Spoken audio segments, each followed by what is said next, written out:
சீமானிசம் மனநோயை உருவாக்கும், வாழ்க்கையை அழிக்கும். நாம் தமிழர் ஒருபோதும் வெல்லாது. பர்சை பதம். தூத்துக்குடியில 13 பேர் சுட்டுக் கொல்லப்பட்டதுக்கும் சித்தப்பா எடப்பாடி அவர்களுக்கும் எந்த விதமான ஒரு சம்பந்தமே கிடையாது. அப்படி சுடப்பட்டது துணை வட்டாட்சியரோட அவரோட அந்த தூண்டுதல் பேர் தான் சுடப்பட்டதை தவிர எடப்பாடி சித்தப்பா அவர்களுக்கும் இந்த ஆட்சிக்கும் அந்த கட்சிக்கும் எந்த சம்பந்தமும் கிடையாதுன்னு பேசின ஒரு கேவலமான ஒரு பச்சோந்தி தானடா நீ. அவருக்கே தெரியாமல் காவல்துறை மக்களை சுடுது. துணை முதல்வருக்கு தெரியாது, தலைமைச் செயலருக்கு தெரியாது, உள்துறை செயலாளருக்கு தெரியாது, உயர்ந்த காவல்துறை அதிகாரிகளுக்கு தெரியாது, மாவட்ட ஆட்சியருக்கு தெரியாது, வட்டாட்சியருக்கு தெரியாது, மாவட்ட காவல் கண்காணிப்பாளருக்கு தெரியாது. அப்ப யார் சுட சொன்னது? துணை வட்டாட்சியர். ஒரு 5 ஆண்டு எந்த அரசை கொடுத்து பாரு. நீங்க ஒரு விஷயத்த தெளிவா புரிஞ்சுங்கடா. ஆக்சுவலா சீமான் அவர்களுக்கு பணம் சம்பாதிக்கிறதுக்கான ஒரு வழிதான் இந்த நாம் தமிழர் கட்சி, இந்த அரசியலே தவிர மற்றபடி கொள்கை கோட்பாடு அப்படிலாம் ஒரு மயிரும் கிடையாது. நீங்க சீமான் கிட்ட போயிட்டு திமுக ஏன் எதிர்க்கிறீங்க, கலைஞரையும் எதிர்க்கிறீங்க அப்படின்னு கேட்டா, என் இன மக்களை இலங்கையில் என்னோட மக்களை கொன்று குவிச்ச இந்த திமுக அரசு அப்படின்னு கத்தி கத்தி பேசணும் தவிர அதுக்கான ஆக்சுவல் காரணத்தை சொல்லவே மாட்டான். இப்போ சீமான் சொல்றாப்புல, இந்த திமுக நான் இதனால தான் எதிர்க்கிறேன், இலங்கை பிரபாகரனுக்கு எதிராக செயல்பட்டாங்க அதனால தான் எதிர்க்கிறேன் அப்படின்னு சொல்றாப்புல. 2011 எலெக்ஷன்ல ஜெயலலிதா அவர்களை ஆதரிச்சு ஜெயலலிதா அவர்களை ஈழத்தாய் அப்படின்னு பாராட்டினது சீமான் அவர்கள் தான். அதே மாதிரி 2014 எலெக்ஷன்லையும் இலை மலர்ந்தால் ஈழம் மலரும் அப்படின்னு சொல்லி ஓட்டு கேட்டு ஜெயலலிதாவுக்கு ஆதரவா கேன்வாஸ் பண்ணது சீமான் அவர்கள் தான். இப்போ இதை ஏன் நான் சொல்றேன் அப்படின்னா, இந்த சீமான் அவர்கள் சொல்றாருல, கலைஞர் திமுக இவங்க தான் வந்துட்டு பிரபாகரனுக்கு எதிராக செயல்பட்டாங்க அப்படின்னு சொல்ற அந்த திமுக கூட பிரபாகரனை கைது செய்து தூக்கிலிட வேண்டும் அப்படின்னு திமுக கூட சொல்ல, பிரபாகரனை கைது செய்து தூக்கிலிட வேண்டும் அப்படின்னு சொன்னது ஜெயலலிதா அவர்கள். சொன்னது மட்டும் இல்லாம சட்டசபையில அந்த தீர்மானத்தை நிறைவேற்றினாங்க ஜெயலலிதா அவர்கள், பிரபாகரனை கைது செய்து தூக்கிலிட வேண்டும் அப்படின்னு. அதே மாதிரி விடுதலை புலிகளும் பிரபாகரன் அவர்களும் அங்கே வாழ்கின்ற இலங்கையில் வாழ்கின்ற அப்பாவி தமிழர்களை கேடயமாக பயன்படுத்தி அவங்க தப்பிச்சுக்கிறாங்க அப்படின்னு ஓப்பனா ஸ்டேட்மெண்ட் கொடுத்தது ஜெயலலிதா அவர்கள். இங்கே இலங்கையில் என்ன நடைபெற்றுக் கொண்டிருக்கிறது என்றால், இலங்கை தமிழர்களை பாதுகாப்பான இடத்திற்கு செல்ல விடாமல் விடுதலை புலிகள் அவர்களை பிடித்து வைத்துக் கொண்டு வலுக்கட்டாயமாக ராணுவத்திற்கு முன்னால் அவர்களை ஒரு கேடயமாக பயன்படுத்திக் கொண்டிருக்கிறார்கள். அதை விட முக்கியமா இந்த LTT, இந்த விடுதலை புலிகள் அமைப்பு அப்படின்றது அது இன்னொரு ஒரு தீவிரவாத ஒரு டெரரிஸ்ட் குரூப் அப்படின்னு ஓப்பனா பத்திரிகையில ஸ்டேட்மெண்ட் கொடுத்தது ஜெயலலிதா அவர்கள். இதெல்லாம் விட விடுதலை புலிகளை ஆதரிக்கும் கருணாநிதியை கைது செய்ய வேண்டும் அப்படின்னு ஸ்டேட்மெண்ட் கொடுத்ததும் ஜெயலலிதா அவர்கள் தான். இப்படி திமுக கூட இவ்வளோ சொல்லவே இல்லை. இப்படி திமுக கூட விடுதலை புலிகளுக்கும் பிரபாகரனுக்கும் அகேன்ஸ்டா இவ்வளவு தூரம் செயல்படவே இல்லை. ஆனா விடுதலை புலிகளுக்கும் பிரபாகரனுக்கும் எதிராக செயல்பட்ட ஜெயலலிதா அவர்களை தான் உங்க நொன்ன 2011 எலெக்ஷன்ல ஈழத்தாய் அப்படின்னு ஜெயலலிதா அவர்களுக்கு இவரு பெருமிதம் சூட்டினார். அதே மாதிரி 2014 எலெக்ஷன்ல நீங்க ஜெயலலிதா அவர்களுக்கு இரட்டலைக்கு வாக்கு செலுத்தீங்க அப்படின்னா, இங்கே இலை மலர்ந்தால் அங்கே ஈழம் மலரும் அப்படின்னு ஜெயலலிதா அவர்களுக்கு கேன்வாஸ் பண்ணியிருந்தாரு சீமான் அவர்கள். தமிழ் ஈழம் தவிர வேறு தீர்வு இல்லை. அது எப்படி கிடைக்கும்? போர் அங்கே நடக்கும்.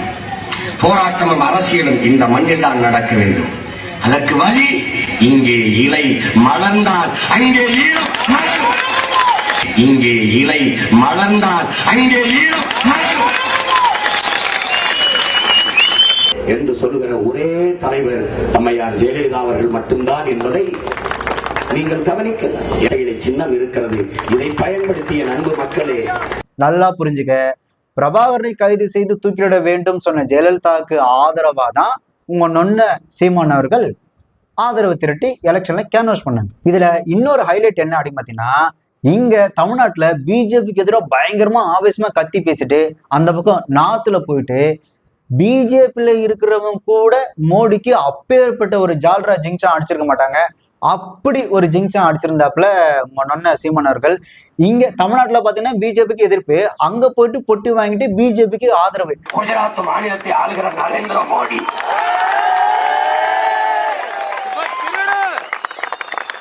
இலவசத்தை ஒழித்து தன் நாட்டு மக்களை பிச்சைக்காரர் நிலையில் இருந்து மீட்டெடுத்து இலவசத்தை ஒழித்து 1,00,000 கோடி கடனாக இருந்த மாநிலத்தை முதலமைச்சரான பிறகு 1,00,000 கோடி கடனையும் அடைத்து அந்நிய வங்கிகளில் 1,00,000 கோடி தன் மாநிலத்தில் முதலீடு செய்கிற அளவுக்கு வளர்த்து தன் நாட்டு மக்களுக்கு தடையற்ற மின்சாரத்தை தந்து உழைக்கும் விவசாய பெருமக்களை பாதுகாத்து விவசாயத்திற்கு ஊக்கத்தொகை கொடுத்து விவசாயத்தை பெருக்கி என் அன்பு மக்களே இந்தியாவில் முதன்மை மாநிலமாக உலகத்தில் 2வது மாநிலமாக மாற்றி நிறுத்தியிருக்கிறாரே. இதுல ஹைலைட் என்னன்னா 2011 பிஜேபிக்கு ஆதரவு அப்படின்றத தாண்டி சிவசேனா கட்சிக்காக தனிப்பட்ட முறையில் போய் கேம்பெயின், அதாவது தனிப்பட்ட முறைன்னு சொல்ல முடியாது, நாம் தமிழர் கட்சி தானே.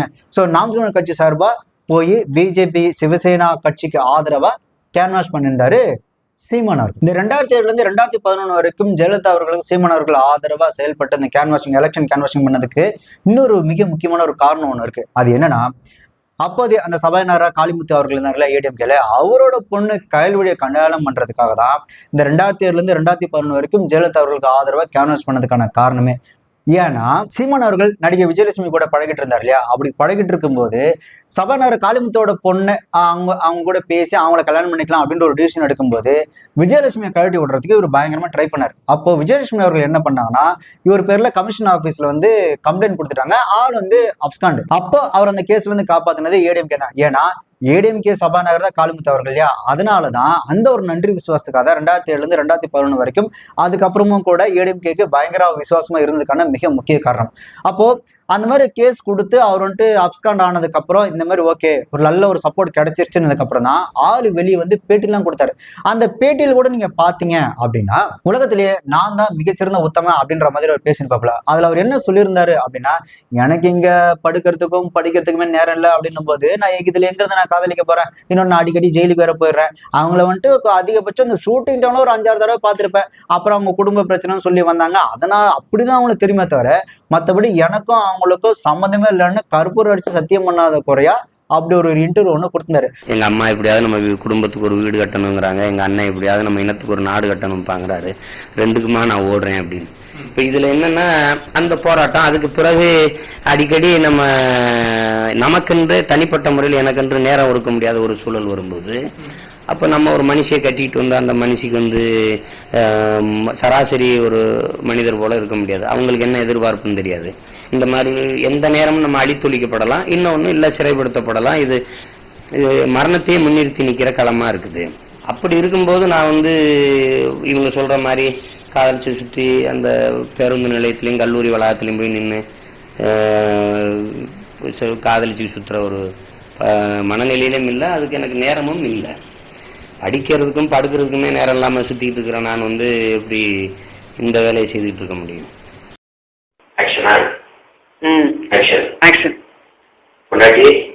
மாமாவை நீ நல்லதா நினைக்காத. என்ன மாமா இப்படிலாம் சொல்றீங்க? சந்திச்சு தானே பேசியிருக்கணும். அதை விட்டுட்டு நேரடியா காவல் அதிகாரிகள்கிட்ட போய் நீங்க புகாரை கொடுத்தீங்கன்னா, என்னைய கற்பழிச்சிட்டாரு, என்னைய ஏமாத்தி விட்டாரு, என்னைய கல்யாணம் 3 வருஷம் பண்ணா 3 வருஷமா காதலிச்சு என்னை ஏமாத்திட்டாருன்னா 1 வருஷம் முழுக்க சிறையிலே இருந்திருக்கேன். அப்புறம் இதுல எங்கிட்டு போய் நான் காதலிச்சு சுத்துனேன்?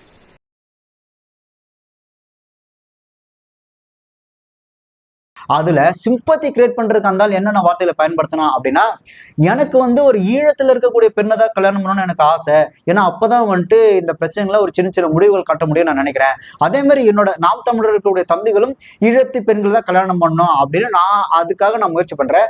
அதுக்கு முதல்ல நான் முன்னெடுத்தாதான் மத்தவங்க பண்ணுவாங்கன்றதுக்காக நான் ஒரு ஈழத்து பெண்ணை தான் கல்யாணம் பண்ணிக்க போறேன் அப்படின்னு ஒரு சிம்பத்தியை போட்டு. அப்படி இல்லை. அப்ப தமிழீழ மண்ணுக்கு போகும்போது அங்க நான் போனபோது ஒரு ஈழப்பெண்ணை திருமணம் செய்யணும்னு நான் நினைச்சேன். ஏன்னா அப்ப நாங்க இப்ப நாம் தமிழர் கட்சியில நாங்க ஒரு முடிவு எடுத்தோம். அப்ப இனிமேல் திருமணம் ஆகாத எந்த இளைஞனும் ஈழத்து பெண்ணை நம்ம திருமணம் செய்வது. இப்ப நம்ம ஒரு ஈழத்து பெண்ணை திருமணம் செஞ்சுக்கிறணும், அது எல்லாரையும் தம்பி சொல்ல இப்ப நான் தொடங்கி வச்சாதான் அதை முன்னெடுப்பாங்க. அதனால அதை செஞ்சேன். இப்ப என் வார்த்தைக்கு கட்டுப்பட்டு என் தம்பிகளெல்லாம் நிறைய அகதிகள் முகாமில் போய் பெண்களை எடுத்து நானே தலைமையேற்று திருமணம் செஞ்சு வைக்கிறேன். இன்னொன்னு, உங்க மகன் நான் தப்பு பண்ண மாட்டேன் அப்படின்னு நீங்க நான் நம்பணும். அப்படி நம்பினா தானே நான் உங்களுக்காக போராட முடியும். அப்படி நீங்களே நான் நம்பலன்னா, ஆமா என்னை இவங்க நம்பவே இல்லை, அப்புறம் இந்த மக்களுக்கு நான் ஏன் போராடணும் அப்படின்ற மாதிரி அந்த பயங்கர சிம்பத்தியா பேசியிருந்தோம். இந்த நேரத்தில் என் மக்கள் என்னை எப்படியாவது வீழ்த்திடணும்னு நினைக்கும் போதுதான் என்னை நேசிக்கிற என் உறவுகள் எனக்கு ஆதரவா நிக்கணும். அப்ப நீங்க முதல்ல உங்க பிள்ளைய நம்பணும். நம்ம பையன் உண்மையானவன் சுத்தமானவன் நீங்க நம்பணும். நீங்க என்னை நம்பணும். அப்பதான் நம்பினாதான் இதை என் மக்களுக்கு ஆமா நான் உண்மையானவன் நிரூபிக்கணுங்கிறது எனக்கு தோணும். இல்லைன்னா இது அவங்களே நம்பல, சரி இது எப்படியா இருந்துட்டு போகணும்னு தான் எனக்கு தோணும். அப்ப இவ்வளவு நம்பிக்கையற்ற, இவ்வளவு ஆதரவற்ற ஆதரவு தராத இந்த மக்களுக்கு, இந்த இனத்துக்கு எதுக்கு நம்ம உண்மையா நின்று போராடணுங்கிற உளச்சோர்வு அப்பதான் எனக்கு வரும். அந்த விஜயலட்சுமி அப்படின்ற நடிகை கொடுத்த புகாரே பொய் அப்படின்னு சொல்லியிருந்தேன். இது ஆக்சுவலா அவரோட பர்சனல் தான், பட் பொது வெளின்னு வந்ததுக்கு அப்புறம் தான் இதை பத்தி நான் பேசுறேன். என்னன்னா இந்த புகார் உண்மை இல்லை, இந்த உண்மையை என் நற்பெயரை கெடுக்கணும்னு ஏவிவிடப்பட்ட அந்த அவதூறு புகாரை இவ்வளவு தூரம் இது பரப்பி அப்படின்னு சொன்னதை எங்க அப்பா சொல்லுவாரு.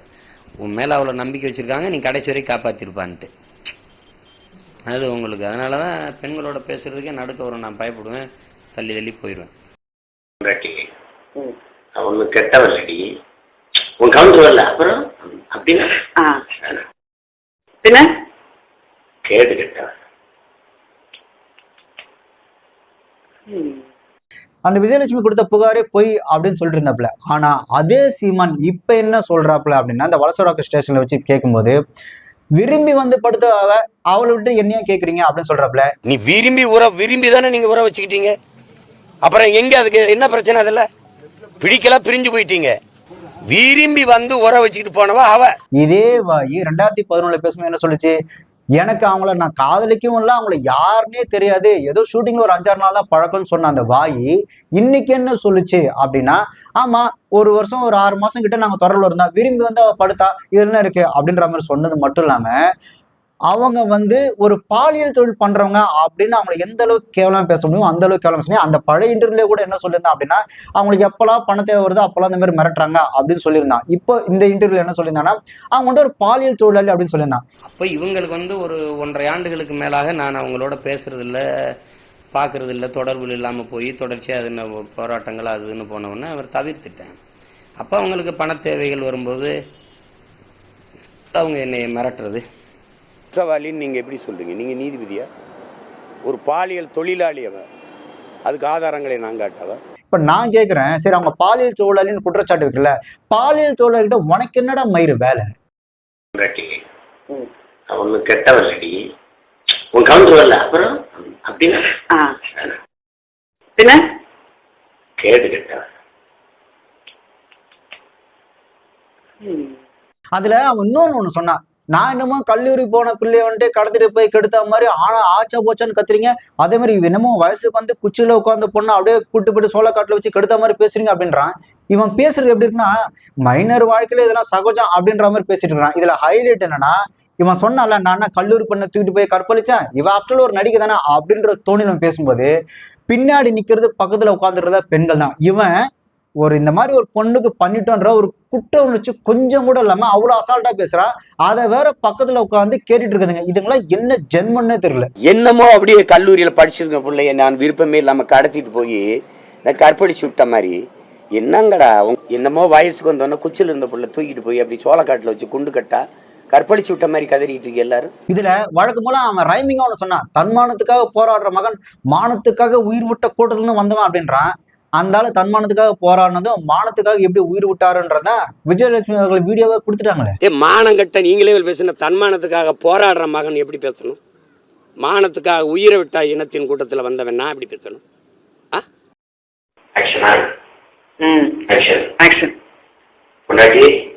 மாமாவை நீ நல்லதா நினைக்காத. என்ன மாமா இப்படிலாம் சொல்றீங்க?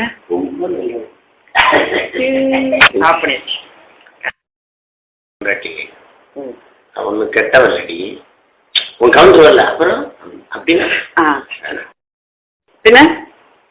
கேடு கெட்டவன். ஆனா இவன் எப்பேற்பட்ட ஃப்ராடு பாருங்க. 2011 பேட்டி கொடுக்கும்போது அவன் என்ன சொல்லியிருந்தான் அப்படின்னா, எனக்கு அந்த அந்த நடிகை பெருசா பரிச்சயமே கிடையாது, ஷூட்டிங்ல ஒரு 5-6 நாள் தான் தெரியும் அப்படின்னு சொன்னான். ஒண்ணு. ரெண்டாவது, இந்த சிம்பத்தி கிரியேட் பண்றதுக்காக நான் ஈழத்துல இருக்கக்கூடிய ஒரு பெண்ணை தான் திருமணம் செய்வேன் அப்படின்னு ஒண்ணு சொன்னான். 2. மூணாவது, இவன் 2011 அப்படி பேசினான்ல, 2011 பேசினதுக்கு அப்புறம் 2013 கயல் வழியா கல்யாணம் பண்ணிட்டான். நீங்க அந்த வீடியோல இன்னொரு விஷயத்த ஒண்ணு கவனிங்க. இவன் பாருங்க, அந்த நடிகை கூட தொடர்புல இருந்தான், ஆனா என்ன சொல்றான்னா எனக்கு யாருன்னே தெரியாதுன்னு சொல்லிட்டான். அதே மாதிரி ஒரு ஈழத்து பெண்ணை தான் திருமணம் செய்வேன் அப்படின்னு சொன்னா, இதை விட ஹைலைட் என்ன தெரியுமா, இவன் அந்த நேரத்துல கயல்விழியை கல்யாணம் பண்ற ஒரு மோட்டிவ்ல தான் இருந்திருக்கான். அதனாலதான் அந்த வீடியோல ஒண்ணு சொல்லியிருப்பான். அவனை மீறி தப்பித்தேவர் சொன்ன ஒரு விஷயம் தான் அது. என்னன்னா, நான் கயல்விழி அப்படின்ற ஒரு ஆவியை ஏவி விட்டு அவங்கள மிரட்டினதா அவங்க என்கிட்ட சொல்றாங்க அப்படின்னு அந்த வீடியோல அவனே வளரிருப்பான். நீங்க கயல்வெளின்னு ஒரு ஆவியை என் மேல ஏவி விட்டுவிட்டீங்க, நீங்க கயல்வெளின்னு ஒரு ஆவியை என் மேல ஏவி விட்டுவிட்டீங்க, அந்த ஆவியை நீங்க திருப்பி அழைச்சிக்கிட்டு இது பண்ணணும், இல்லைன்னா நானும் என் குடும்பமும் எழுதி வச்சு செத்து போயிடும், எங்க சாவுக்கு நீங்க தான் மிரட்ட தொடங்க ஆரம்பிச்சிட்டாங்க. நல்லா யோசிச்சு பாருங்க. ஒரு நடிகை கூட தொடர்புல இருந்து அந்த நடிகை கழட்டி விடுறதுக்காக அந்த நடிகை யாருன்னே தெரியாதுன்னு சொன்னா, சிம்பத்தி கிரியேட் பண்றதுக்காக நீ இழுத்து பண்ணதான் கல்யாணம் பண்ணணும்னு சொன்ன அவன் அந்த வார்த்தையை சொல்றான். ஒரு கயல்வெளி அப்படின்ற ஒரு ஆவி ஏவி நான் அவங்கள இது பண்ணதா அவங்க சொல்றாங்க அப்படின்னு நக்கலா பேசினான். அக்கலா இவன் என்ன பண்ணிருக்கான் அப்படின்னா, அந்த நடிகையை கழட்டி விடணும் அப்படின்றதுக்காக கயல்வெளியை வச்சு அவன் மிரட்டி இருக்கிறான். அந்த மிரட்டினதுனால அவங்க பயந்து, நீ இந்த மாதிரி கயல்வெளி வச்சு என்ன மிரட்டுற, நீ இந்த மாதிரி மிரட்டினா நானும் என் குடும்பம் தற்கொலை பண்ணிப்போம் அப்படின்னு சொல்லி அவங்க இவங்கிட்ட பேசியிருக்கிறாங்க. அதை தான் இவன் இப்படி சொல்லியிருக்கிறான். அதை அவனுக்கு தெரியாமலே இந்த மாதிரி சொல்லிட்டான். நீங்க கயல்வெளின்னு ஒரு ஆவியை என் மேல ஏவி விட்டுவிட்டீங்க, நீங்க கயல்வெளின்னு ஒரு ஆவியை என் மேல ஏவி விட்டுவிட்டீங்க, அந்த ஆவியை நீங்க திருப்பி அழைச்சிக்கிட்டு இது பண்ணணும், இல்லைன்னா நானும் என் குடும்பமும் எழுதி வச்சு செத்து போயிடும், எங்க சாவுக்கு நீங்க தான் மிரட்ட தொடங்க ஆரம்பிச்சிட்டாங்க. இப்ப தெரியுதா அந்த நடிகை ஏன் இவனை விட மாட்டேன்றாங்க அப்படின்னு? இவனுங்க எல்லாம் என்ன நினைச்சானுங்கன்னா, இல்ல அந்த ஆளுங்கட்சியில இருக்க முக்கியமா அந்த திமுக தான் வந்துட்டு அந்த நடிகையை தூண்டி விட்டு இந்த மாதிரிலாம் பேச வைக்கிறாங்க அப்படின்னு. அக்கெல்லாம் மேட்ரு அது கிடையாது. இந்த ஆளு இந்த கயல்வெளி அவங்கள கல்யாணம் பண்ணுன்றதுக்காக அவங்க அப்பா சபாநாயகர் அப்படின்றதுனால ஆளுங்கட்சி அந்த அதிகாரத்தை வச்சு கயல்வெளியை வச்சு அந்த நடிகையை மிரட்டினதுனாலதான் இவனை இப்ப வரையும் விட மாட்டேன்றாங்க. ஆனா இதெல்லாம் இவங்களுக்கு தெரியறதுக்கு வாய்ப்பே கிடையாது. ஏன்னா இவனுங்க வந்துட்டு ஒரு முட்டாள் கூட்டம். சீமான் அவர்கள் அந்த நடிகை கிட்டே, இல்லம்மா எனக்கு இந்த மாதிரி ஒரு வாழ்க்கை அமைய போகுது, அதனால அந்த வாழ்க்கைக்குள்ள நான் போலான்னு இருக்கிறேன், அதனால நம்ம கொஞ்சம் பேசி சமரசமா பிரிஞ்சிடலாம் அப்படின்னு சொல்லியிருந்தா கூட அந்த நடிகை விட்டு போயிருப்பாங்க. ஆனா நீ அந்த அதிகார பலத்தை பயன்படுத்தி அவங்கள மிரட்டினதுனாலதான் அந்த பொம்பளை இப்ப வரையும் உன்னை விட மாட்டேங்குது. இதுல இன்னொரு ஹைலைட் என்னன்னா, இப்ப அந்த நடிகையோட கேஸ்ல வந்துட்டு வலசராக ஸ்டேஷன்ல ஆஜராக சொல்லியிருந்தாங்க. இந்த ஆள் என்ன பண்ணான்னா, அந்த வட்டத்துல இருக்கவங்களுக்கு, அன்பு தம்பி தங்கைகள் அனைவருக்கும் இந்த மாதிரி என்ன வலசராக ஸ்டேஷன்ல ஆஜராக சொல்றதுனால நீங்க எல்லாம் எனக்கு ஆதரவு தருமாறு கேட்டுக்கொள்கிறேன் அப்படின்னு இவன் போறது ஒரு பெண் தொடர்பான ஒரு வழக்குக்கு போறான்.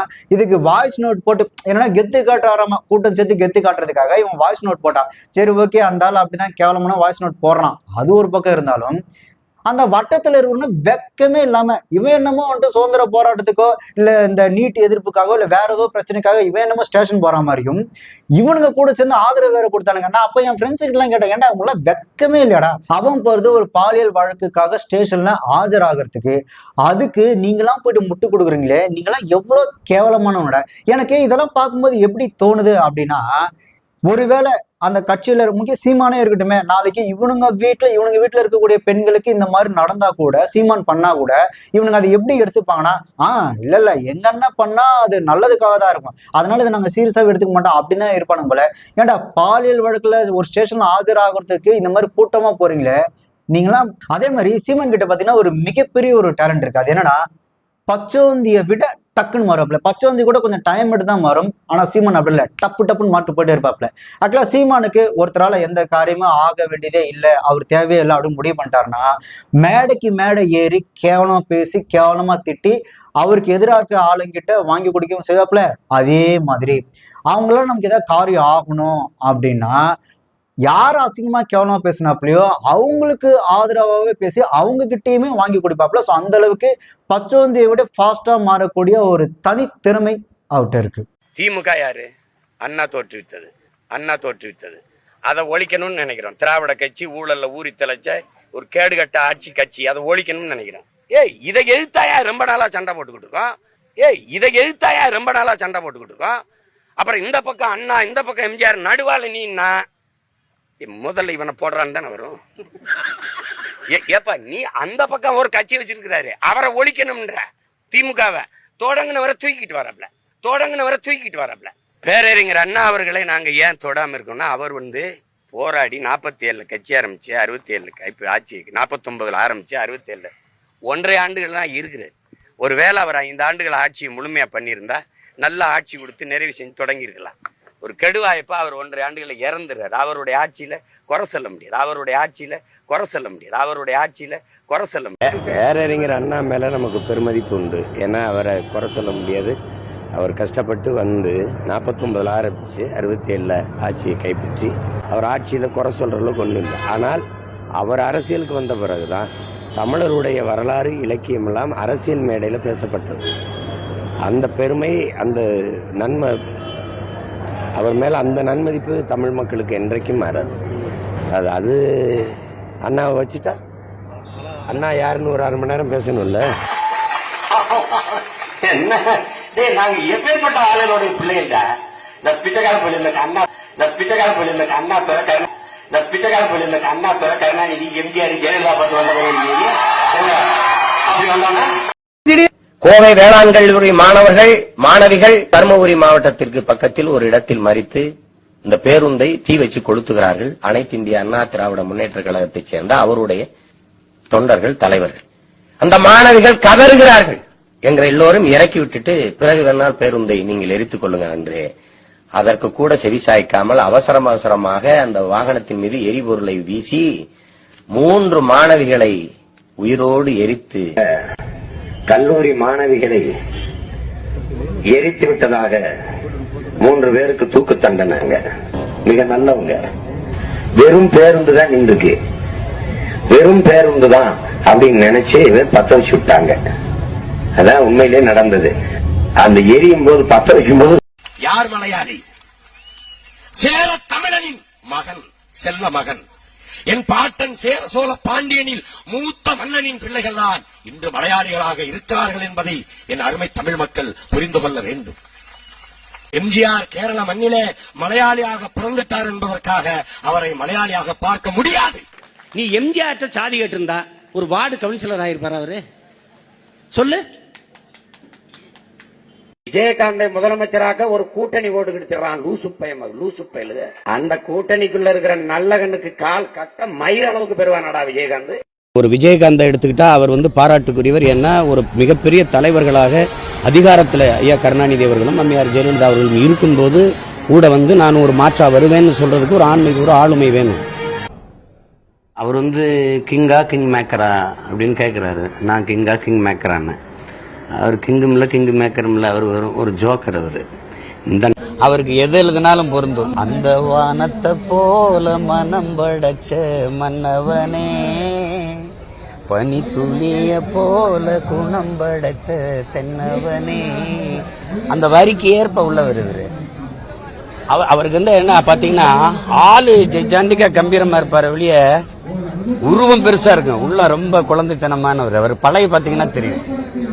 ஆயிருந்தாலும் அவன் என் தம்பி, நான் எப்பவும் ஆதரிப்பேன். அவன் என்னை எதிர்த்தே வேலை செஞ்சாலும் ஆதரிப்பேன். அது ஒரு பிரச்சனை கிடையாது. பஞ்சு டைலாக்ல தம்பி, இது நெஞ்சு டைலாக். எதிரிதான். அதுல அண்ணனும் கிடையாது, தம்பியும் கிடையாது. ஓட்டுரிமை இருந்தால்தான் மதிப்பீர்கள் என்றால் எங்களுக்கு ஓட்டுரிமை கொடுங்கள். இதுதான் ஆடும் மாடுகளும் நமக்கு வைக்கிற கோரிக்கை. உங்களால் நல்ல தலைவர்களை தேர்வு செய்ய முடியவில்லை, எங்களுக்கு ஓட்டுரிமை கொடுங்கள். அப்ப நாங்களாவது நல்ல தலைவர்களை தேர்வு செய்கிறோம் என்பதுதான் ஆடு மாடுகளும் இந்த மாநாட்டில் முன்வைக்கிற கோரிக்கை. ரொம்ப ரொம்ப சோர்வா இருக்கியா? 1/2 கிலோ மாட்டுக்கறி, 1/2 கிலோ போடு. எம்ஜிஆர் நமக்கு பண்ண துரோகங்கள்லாம் உங்களுக்கு தெரியுமா? கால குடும்பத்தெல்லாம் சொன்ன கண்ணீர் வரும் உங்களுக்கு. மறைந்த ஐயா எம்ஜிஆர் அவர்கள் சொல்றாரு, என் உடன் பிறந்தார்களே, தூங்காதே தம்பி தூங்காதே, நல்ல பொழுதையெல்லாம் தூங்கி கெடுத்து விட்டால் என்ன ஒவ்வொரு, அதாவது மேயர் ஜெயலலிதா அவர்கள் சொல்லியிருந்தார், அந்த பாடல் ஒரு திரை இசை பாடல் அல்ல, அது அத்தனையும் தத்துவ முத்துக்கள். உண்மையிலேயே அவ்வளவு வரி தத்துவ வரி. எம்ஜிஆர் நமக்கு பண்ண துரோகங்கள்லாம் உங்களுக்கு தெரியுமா? கால குடும்பத்தெல்லாம் சொன்ன கண்ணீர் வரும் உங்களுக்கு.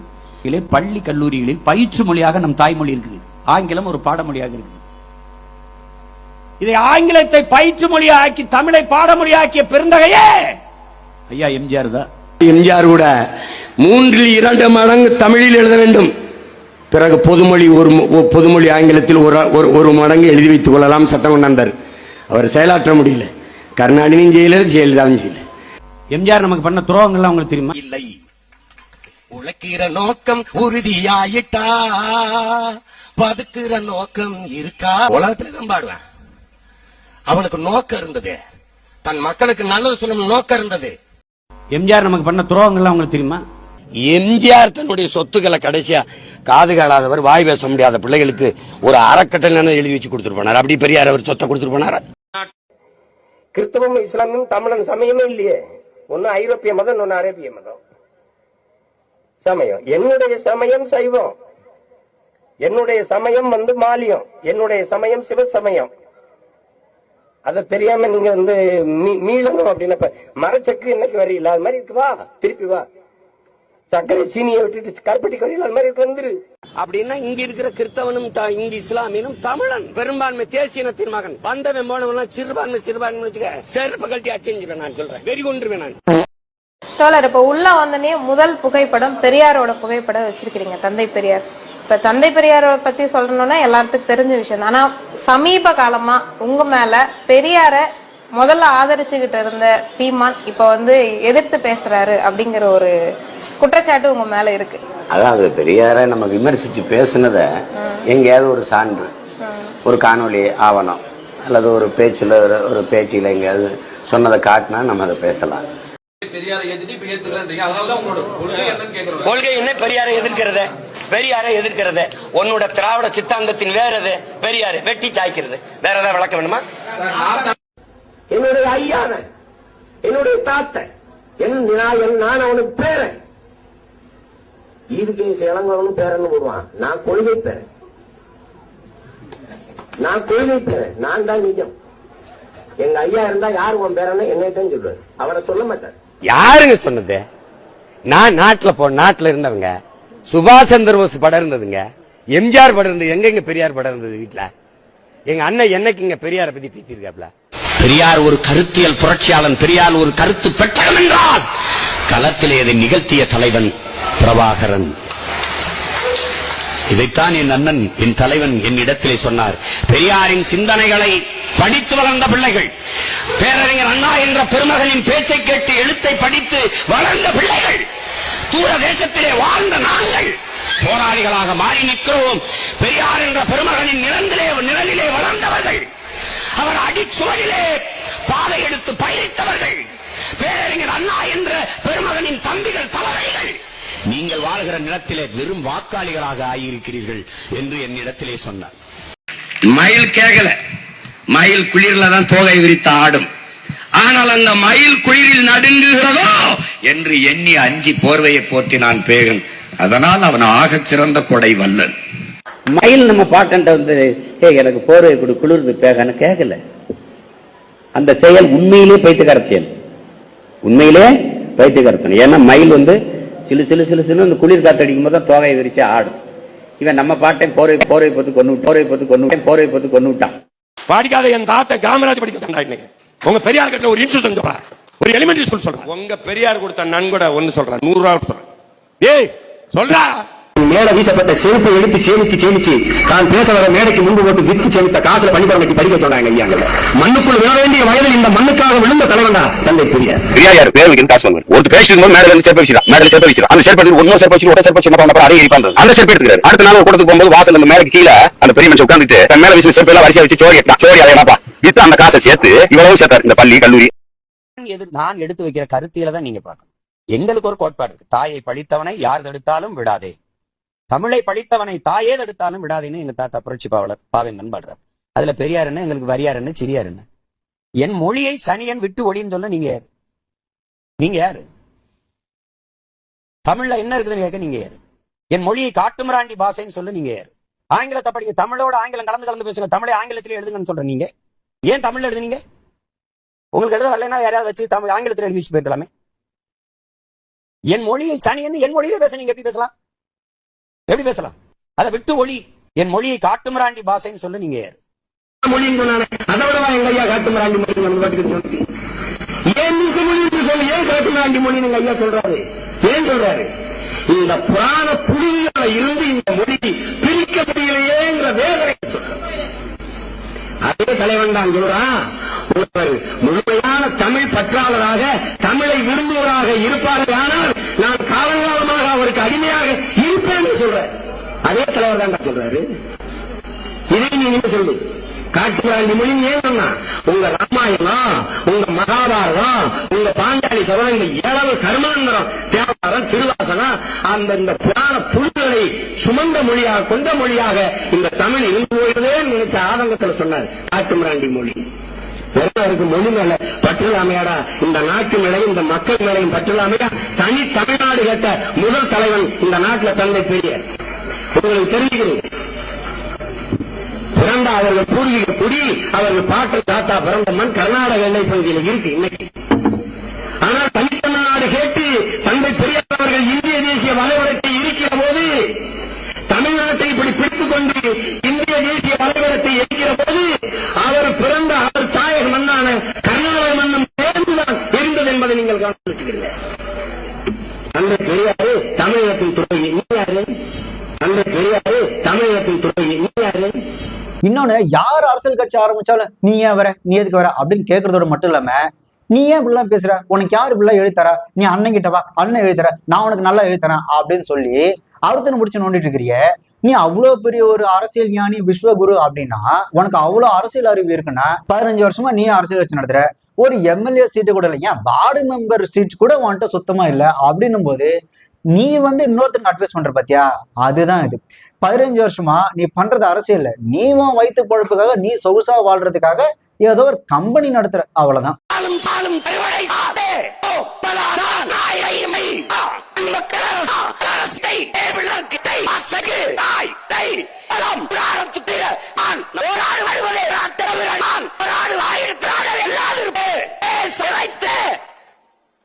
தலை குனிஞ்சு வச்சு என்னப்பா நான் எத்தது? தேங்க் காட், இதோட முடிஞ்சது இல்ல, முடியல, இந்த கதை தொடரும். பயமா இருக்கா? இதுக்கப்புறம் இன்னும் பயங்கரமா இருக்கும்.